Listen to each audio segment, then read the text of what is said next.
Nagluluksa po ang Hollywood at ang entertainment industry ngayon sa pagpanaw ng isang Hollywood great at isa sa mga bumida sa Jurassic Park movies na si Sam Neill. At last year lamang po, isa po ang MVP group movie na The Last Resort sa isa sa mga huli niyang mga proyekto at pelikula. At nakapanayan po siya syempre ng News 5. Balikan natin ang ating conversation with Sam Neill. Narito po ang report. Oh, we'll miss you! I'm gonna miss you too. Bahagi yan na naging panayam sa atin ni Sam Neill. Kahapon, inanunsyo ng kanyang pamilya ang biglang pagpanaw ng Hollywood icon. Kasama sa mga nagluksa ang mga nakatrabaho niya sa Jurassic Park, kung saan sumikat ang karakter niya bilang si Dr. Alan Grant. Blackbirds singing in the dead of night. Sabi ni Jeff Goldblum, the next adventure begins. Si Direk Steven Spielberg, syempre, hindi malilimutan si Sam. Nitong nakaraang taon lamang, isa ang News 5 sa mga nakasama ni Sir Sam Neill nang gawin niya ang pelikulang The Last Resort ng MVP Group.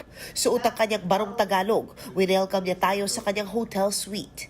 Kwento niya sa atin, tumatak sa kanya ang puso ng unang Manila experience niya nang bubisita siya sa Tondo noong 70s. At fast forward to today. This city is all about humanity. It's about the richness of human life. I just think and that to me, if I had to choose between architecture and humanity, I'm going to take the humanity. That made me teary-eyed. I mean, the people are so warm here. Taong 2022 na nagkaroon ng lymphoma si Sir Sam Neill. Nasenti pa nga siya nang maalala niya ang pag-alaga sa kanya ng kanyang Filipino nurses.